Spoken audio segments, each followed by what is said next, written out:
I want us to become brothers again like we used to be, and for us to find ourselves and bond with each other. Can we agree to that? Opinions vary. Welcome to this bonus episode of Three Brothers Filmcast, where Anders and myself are going to be breaking down the first season of the Book of Boba Fett, the spin-off show of The Mandalorian playing on Disney Plus streaming. Okay, Ramblers, let's get rambling.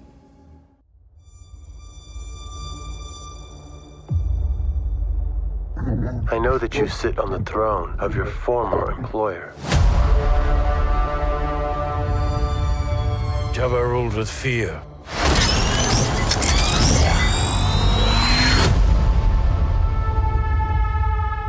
I intend to rule with respect. What did you think of this 7-episode season, which is a spin-off series of The Mandalorian, but also kind of a Mandalorian season? We'll get into that. Like, should we call it The Mandalorian season 2.5 to some degree?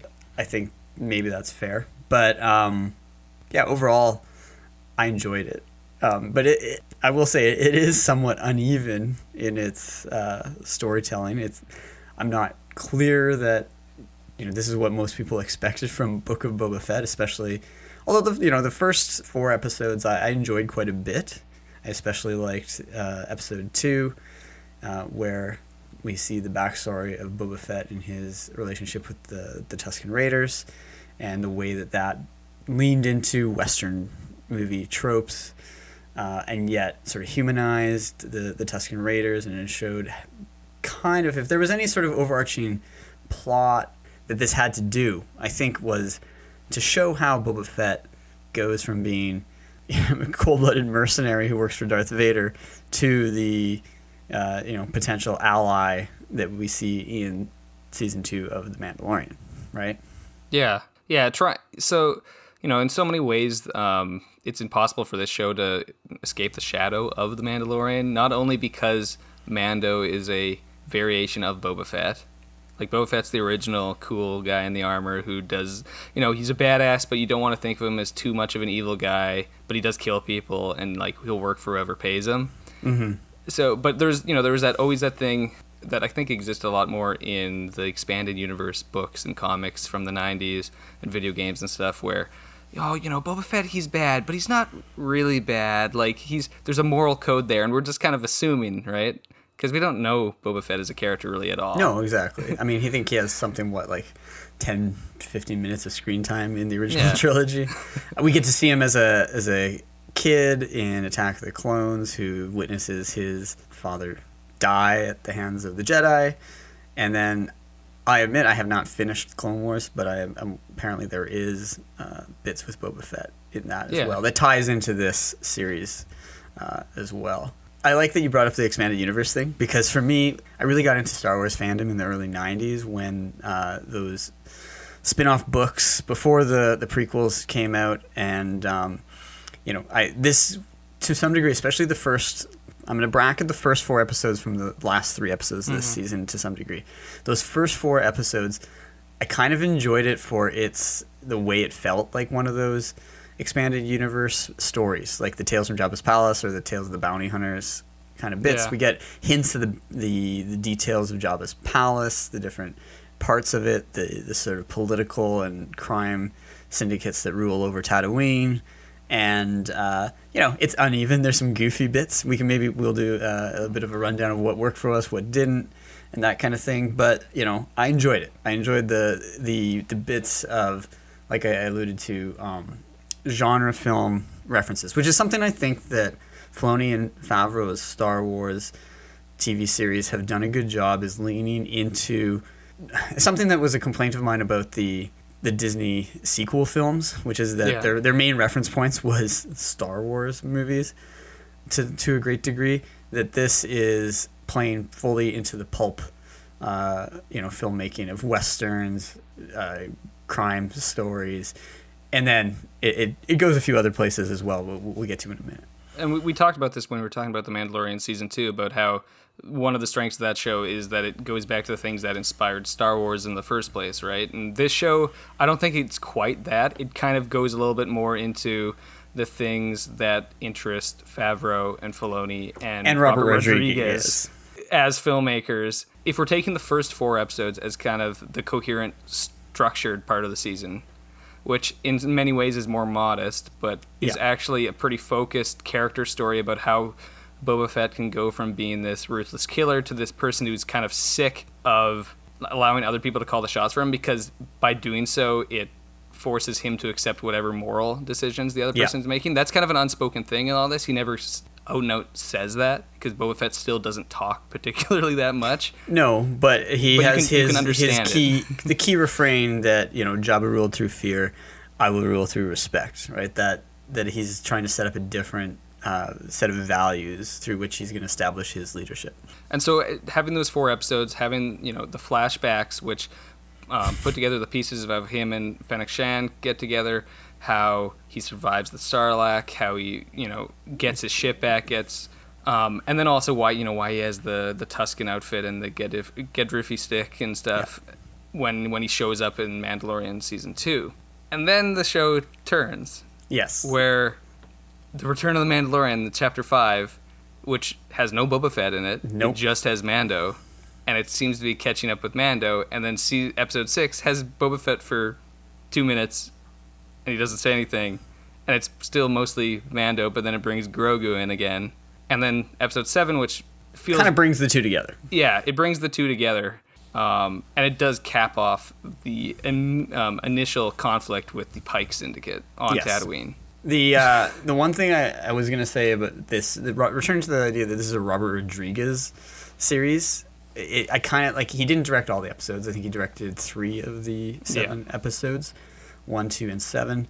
It's definitely, especially in those first 4 episodes, people commented online, and I noted too, like, it's a little bit of a lower budget. I mean, The Mandalorian 2 seasons looked pretty fantastic for a TV show. Like, it wasn't visually notably different from the other Star Wars films that Disney has done in many ways. The special effects were pretty top notch, all that. Here we get a little bit. Rodriguez is a guy who enjoys the challenge of working under a low budget. He famously, in his book Rebel Without a Crew, chronicling the way when he made El Mariachi for like a few $1,000s. He's the king of that, and making films like the Spy Kids films, and he has a history of working in sort of low budget entertainment. But so we get things like the Gamorrean guards look kind of like even more rubber suitish than they did in Return of the Jedi. I think in a filmmaking sense, it's 2 things. It's digital. It's extremely digital cinema. Yep.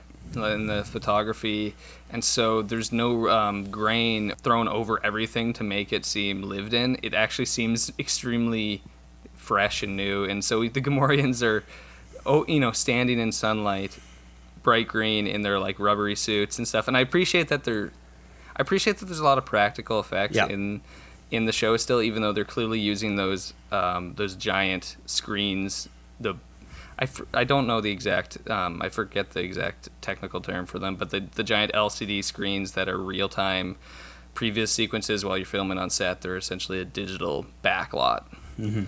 And the other thing is that the show has a lot of direct sunlight scenes because it is Tatooine. And so when you have makeup under direct sun with a digital camera that picks up absolutely everything, it's kind of hard to mask it. And it seems like the filmmakers are just like, like we threw the budget, the makeup's all good and stuff, but we're not going to worry about the Gamorrean guards looking funny or the Trandoshans looking a little goofy or...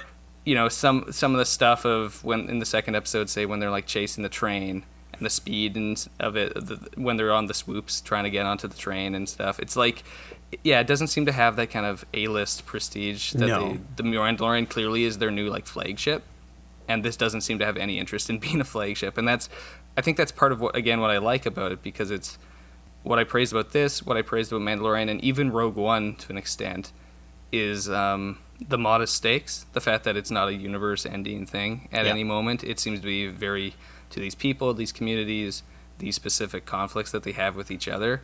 And so I don't watch an individual episode of Book of Boba Fett to have some grand realization about human beings or to really understand how pulp storytelling works in a new way. It's just an opportunity to watch tried and true formulas plugged into this world with these characters. It's true. But then that's the strange thing, right? With once the season turns, Yep. and in some ways gets more satisfying because it's characters or at least in my sense, it gets more satisfying because it's Mando, a character who's so well drawn at this point. Yep. It brings in Grogu. It kind of resolves these unanswered questions in anticipation for season 3. And sets up a season 3, Yep. really, clearly. But then it's also less satisfying because you've been with Boba Fett for 4 episodes, and you're like... And it holds that in stasis, what's going to happen, right? But but episode 5, to me, also, it also, not only narratively, but like visually, they spent a lot more money on it. They did, and I love the ring world that is set on. Yeah. It's one of the best. It's actually one of the best things in all the new Star Wars stuff. Totally. Like a world, and again, it's very clearly riffing on Halo, riffing on Mass Ring Effect, world. the Citadel, and then Larry Niven's ring world. And I love the whole what are they called? The Coven. What's the name exactly for the Mandalorians where they have their secret enclave kind of thing, right? And it's it's on the lower ring. Yeah. So that there's empty space. And you can actually get knocked out into space, Yeah. which is cool. I love that. That's And like, it's clear just that they have to wear their helmets for like when they're underneath there as well. it's a very cool thing that builds the actual location into these characters would want this not only because it's nobody else could go out there, but it also forces you to never take off the helmet, which is a part of their religion. See, episode 5, The Return of the Mandalorian, also to some degree is more intense in it's both emotional and visceral impact. So like I watch this show with my kids, and it's fun to watch with them because the boys, it is fundamentally like juvenile children's storytelling in a good way. And there's the first 4 episodes, there's not too much super scary stuff. There's that one scene where that Ray Harryhausen Kraken creature pops out, right, and attacks. It's a clear reference to Clash of Titans. Yeah. But then you get to the beginning of episode 5, Return of the Mandalorian. And I talked to a couple other parents who were watching the show, and you have a scene where Mando cuts through a gang of Klatooinian gangsters in a butcher shop with a lightsaber, literally just chopping guys apart. And it's so violent and brutal. It's like I kind of like was taken aback, but I also kind of loved that entire sequence. I thought it was super awesome. I was taken aback because for a moment I couldn't tell what timeline the show was on. I'm like, until he busted out the Darksaber and it clicked, I was like, this is very Mando being super brutal. And it seems to be back to where he was at the beginning of season 1, just completely murking guys. But obviously not. I'll take you in warm, I'll take you in cold. Yeah. Which is such a good line. And I just love the idea of like the fight with the criminals in the butcher shop and then the bag with the head, which is an image actually, ironically, there was some Cam Kennedy illustrated Boba Fett comics. There's a great image of Fett carrying a head in a bag and the way it's kind of like dripping and like kind of. So there's some and actually that whole design of the ring world also has a strong sort of feel. At first, I wasn't sure before I saw the ring part whether it was meant to be Narshada, the station orbiting the Hutt homeworld in the comic books. So and which is also famously in Dark Forces, the video game. It's a great level. Which has been referenced already in season 2 of Mandalorian with the Dark Troopers, right? So it has, exactly, and they're clearly drawing on all these various things. So I think one thing that Book of Boba Fett and Mandalorian do, which is really interesting, is it splits the difference between those like Gen Xer, older millennial Star Wars fans who read the books, who maybe lived through the original films or the prequels, and younger Star Wars fans who maybe aren't as well versed with that, and have so it does a good job of bringing fandom together in a weird way. Although there obviously are some things that are divisive we'll get to later, but this show and The Mandalorian, they both kind of are at a conflux point, right? Because if you're interested if you just come to the Star Wars series through The Mandalorian, this links up to the old series with that, but then Boba Fett is the way that older fans can get into the Mandalorian series through this. So just to pull on the thread of the one comment you made about the concept art of like him, or the comic book art of him holding the head, Mando. I think that's like an implicit thing in the show, and it's part of the weirdness, is that Boba Fett and Mando, like Din Djarin, they're the same character. Like they're in the sense that they're both born out of our conception of Boba Fett in the original trilogy. Yeah. And so they both are serving similar functions in a weird way, but they're not doppelgangers because it's not like one is the bad version of the other, but they they're so very much linked in their like creation and what their character purpose is, and so it in a weird way, in an emotional way, or in a kind of series-wide way, it makes sense for it to be impossible to parse between the two in terms of whose series is this. Mm-hmm. But in like a pure structural sense or like a storytelling sense, it is kind of a mess to be like, we're just going to stop with our main character for 2 episodes. We're going to go deal with and treat this as like a mini season. Yeah, we're going to have literally, I said, the halfway season of Mandalorian. Someone who is just following Mandalorian could probably just watch the last 3 episodes and get enough of it. You might miss out on some of the stuff in the final episode with the pike and the stakes, but it would give you what you need to know to move on to the next season of Mandalorian. Yeah, and the final episode made me feel better about them bringing Mando in and stuff, and I guess there was maybe some trepidation about the idea of like, well, how do we get Mando into this? If we bring him in, why aren't we giving him more time? This is a streaming show. Nobody's really demanding a tight, 10-episode arc. Anyway, it's only 7 episodes. We have no real obligation to do anything. And so that is kind of the Wild West of streaming entertainment, is that creators aren't being, unless there's a specific order top down from a studio or a producer, nobody has to actually adhere to these structures. But at the same time, the structures are useful because they allow you to feel like there's more of a payoff in the end. And I'm not saying that the last episode's not enjoyable. Oh, it's very enjoyable. I enjoyed it on a purely just like goofball fun level. Totally. But I'm not, I guess like overall, I'm not as satisfied by Book of Boba Fett at all, even to the degree that I am with the Mandalorian seasons.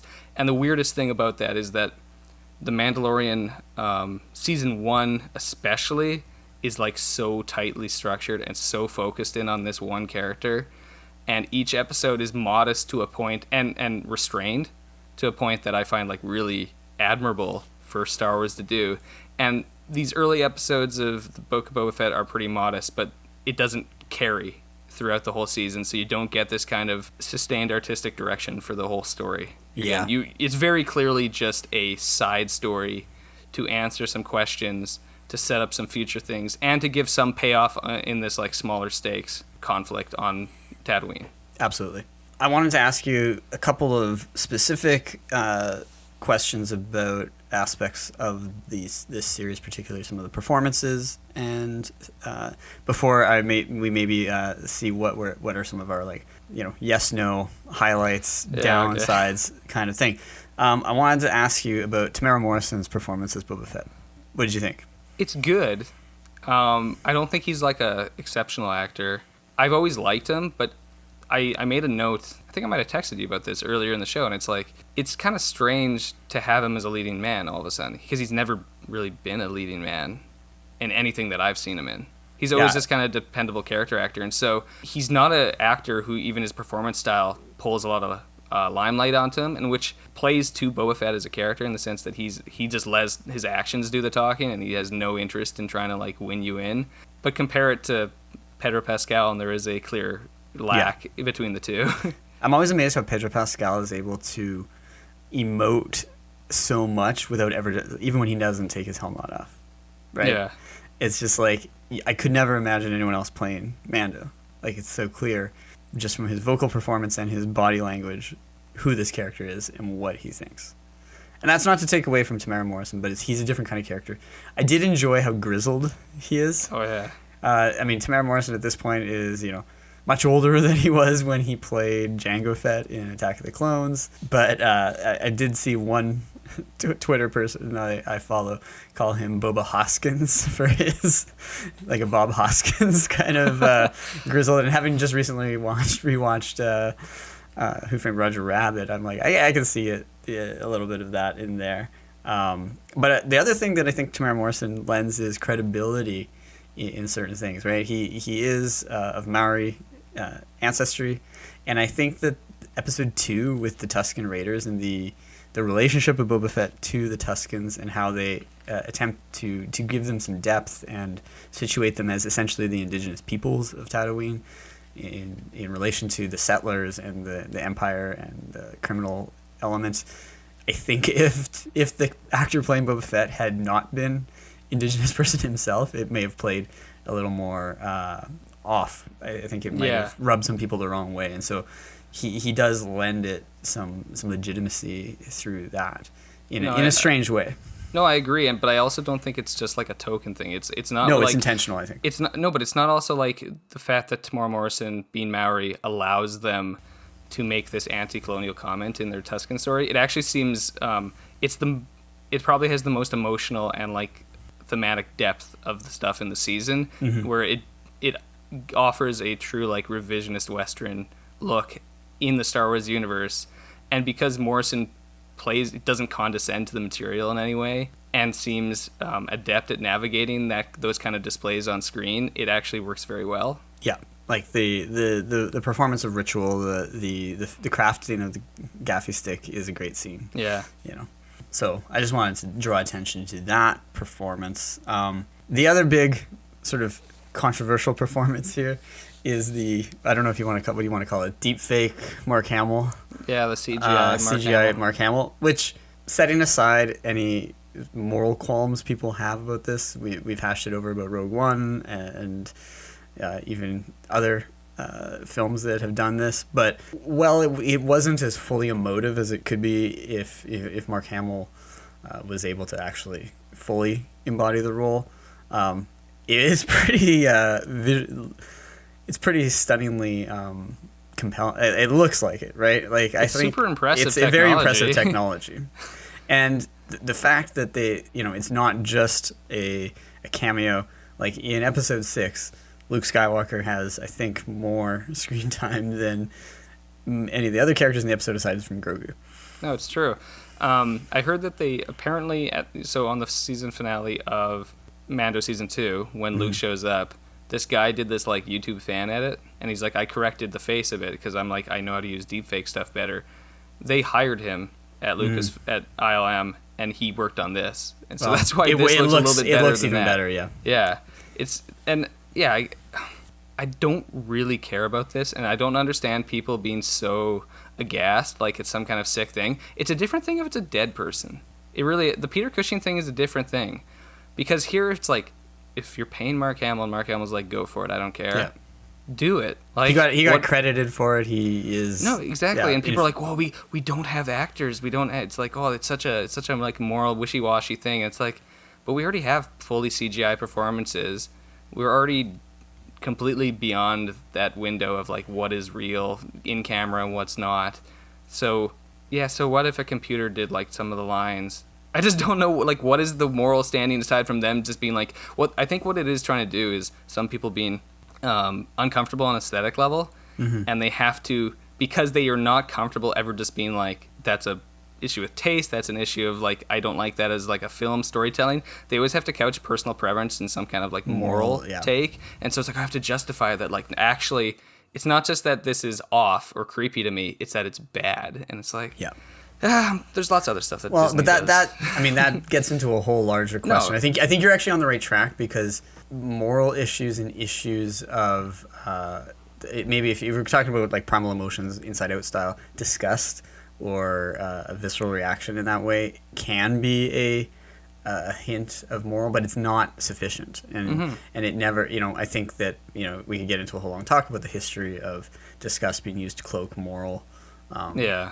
Issues. But I that episode directed by Bryce Dallas Howard, who seems to specialize now in the sort of. She did the fifth one. She did the fifth one. The sixth one's Dave Filoni. Oh, Filoni, amazing. Great. Yeah, okay, that's why the tone has that lightness. Yeah. But they, bringing back these directors from the first, second season of Mandalorian, that also ties it them more clearly visually and tonally to those series, right? That's why I keep saying it's like season 2.5 of Mandalorian, right? But it also sets up this sort of secondary major choice at the end of episode 6, right? Whether Grogu is going to choose the way of the Jedi or the way of the Mandalorian, which drove our family nuts. Everyone was like, why is Luke repeating the errors of the past that the Jedi all perpetuated? But here's another thing. This sets up a really important point, which is that one of the unspoken things at the end of season 2 of The Mandalorian is that if Grogu goes off to train with Luke Skywalker, he would die with is Ben Grogu Solo. going to be killed by Ben? Yeah. So this avoids that.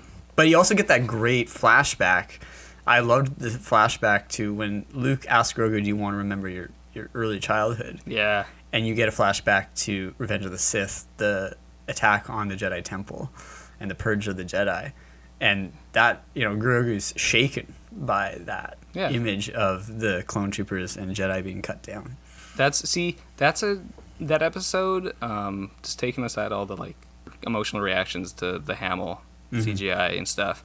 Filoni's really good at because he understands the series so well. He knows when to tap into a thing, and it's not just a point of fan service. It's like if we're gonna have an idea of key traumatic episode within like a Jedi character that's the moment in the series you have to point back to, because that's the thing where everything shatters from what they're trying to rebuild. And then the other thing is that we already know Luke screws up with his Jedi Temple, so even though I still kind of wish it was, New Jedi Academy, all that stuff from like the expanding universe, and Luke being, on Yavin and having like his awesome school and everything works quite well for the most part, I understand Luke basically making up as going along, and these kind of decisions would lead to the bitter Luke that they presented in Last Jedi, being like, why talk about Jedi anymore? It always ends in ruin. Yeah. And it also, I think, will establish something important for Ahsoka Tano in her spin-off stuff. As we get the return of Ahsoka Tano. So maybe we could go through. There's a lot of fun cameos of popular characters. Some from Mandalorian, some from elsewhere in the Star Wars universe. Why don't you? What are a couple of your favorite little references or characters who return in Boba Fett? I mean, it's nice seeing Amy Sedaris hanging out from The Mandalorian. She's pretty funny. I was gonna say she is very funny, and she pulls it off really well. Especially, I actually like her scenes with Grogu all the time. Oh yeah. Hey, little guy. There seems to be such affection, which it's nice to have a character on screen who seems to be mirroring what most of the people watching are, where it's like such extreme protectiveness of him. I'll give one that I really like, even though I guess it's not really it's a bit of a combination of a character type from Return of the Jedi and Robert Rodriguez, which is Danny Trejo as the new Rancor keeper. Yeah. Explaining that Rancors are actually very, loving creatures that can bond with someone, which of course then pays off. If you're gonna, it's very Chekhov. If you're gonna show a Rancor and early in the season, you got to pay it off in the finale. The finale, where he's riding the Rancor, he's just everything in that finale was so. I'd seen No Way Home recently, and I was like, man, that's a lot of fan service. And then I'm watching this episode, and I'm like chuckling to myself. I'm like, yeah, okay, good. I'm like, you can't tease having the Rancor and then Boba being like, I want to learn to ride it. Yeah. And then not have him actually riding the Rancor, fighting the Scorpion droids. Those things, yeah. And then you get the giant robot versus giant monster battle in the middle of Mos Espa. Yeah, the kaiju stuff, as you said, that is sweet. So just to wrap it, my take on it is I thought Boba Fett was fun. I don't think it's the best show on TV. It's not like a show that's going to make any of my top 10 lists or anything, but very diverting 40 to 50 minutes for 7 episodes. Yeah. I'll if they bring another season of Boba Fett, I'll watch it. It was fun. I just have some problems with setting up TV shows as so structurally muddy. But before we wrap up, I guess I feel like there's a lot of good or bad on some things. I'm sure you have a list of some things you want to go through. Sure. It might have overlap with mine, but just say whether you like it or don't, or whether you think it fits or not. So, the flashback structure. He goes into the back to tank. He has a flashback. The fact that every time he goes in there, it's a flashback. It's a bit mechanical in its structure, but I was fine with it. I was like, he's got to go back, but because there's an interesting thing where he's literally healing his body, but he's also processing his past at the same time. So it's very therapeutic. It's very therapeutic, in all senses. Exactly. It also reminds me of the first 2 panels of a comic book issue. Absolutely, yeah. Where it's continuing from the last one. He's still in the tank. Remember, this is honestly sometimes more comic booky than most superhero movies are. It is. All right, the mods.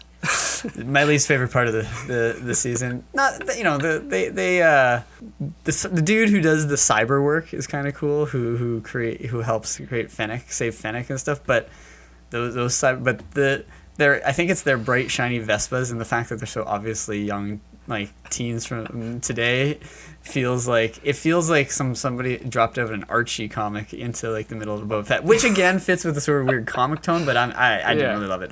Although I did love Stephen Root's cameo in the one episode. Yeah, I enjoyed seeing Stephen Root. I think the mods are really funny. They don't fit in this. They very much remind me of the Foundation prequel novels when there's like the planet of street toughs with like cybernetic augmentation. It seems like it's pulled from classic sci-fi, not necessarily from Star Wars sci-fi. And the Vespa thing is like so hilariously obvious, even the colors. I know. All right, the Hutt twins, the cousins of Jabba. Love them. I think they're great. All right, this one I think it's obvious. The Wookiee Chrysanthemum. Everyone loves Chrysanthemum. We're so glad that he didn't die. Yeah, you can't introduce a Wookiee and then off him. You have to use him because Wookiees are too cool. Exactly. When it seemed like for a second they were just gonna let him go, I was like, no, he has to join the gang and fight with Boba Fett. Okay, I was gonna say the CGI Luke, but we've already kind of dealt with that. Cad Bane, who's in Bad Batch and Clone Wars. He's genuinely cool and menacing villain, and in live action his voice, his mannerism, he's a full-on Lee Van Cleef from Good, the Bad, and the Ugly type character, with the flat hat, and he's like very like sort of taciturn and like great sharpshooter. I hated him extra when he guns down Cobb Vanth, one of everyone's favorite characters. Yeah, I was very happy to see that Cobb Vanth is not dead or he's being like revived at the end of the little credit scene. I was a little sad that they killed off Cad Bane though, we think they killed him off because he actually is such a cool antagonist, and he just fits the Western. So like he's such a Western character to the point where it's almost like he's over the top in how Western is, but because he's so over the top, he hits every single element of the gunslinger, and you're like, that's cool. Totally. And he plays into, for fans of Clone Wars and Bad Batch, which sets up a backstory even between him and Fett and him and Fennec Shand as well. All right, and the final thing is, the Rancor. Love the Rancor. So, Rancors are super cool. My only question is whether we're going to get a hint of they mentioned the Witches of Dathomir and the origin of the Rancor there. It's like, are we going to get at some point? I was wondering whether we'd get Darth Maul or anything like that here. That's one of my biggest questions is that if there's a season 2, do we get Darth Maul and do we get Kira from the Solo movie? Mm-hmm. Because with the Black Hand or whatever, whatever that organization, the criminal organization is. I will spend more time with it. You should. They can become very loving. I thought they were bred just to fight. They're powerful fighters, so that is what most know. But they form strong bonds with their owners. It is said that the Witches of Dathomir even rode them through the forest and fens. I want to learn to ride this one. You what? I want to ride it. I've ridden beasts 10 times its size. Teach me. It will take a tremendous amount of discipline. We begin today. Thanks for listening to this bonus episode of Three Brothers Filmcast. Hope you'll tune in for the regular episodes and read us on the website. Goodbye, Mr. Monk. I bid you farewell.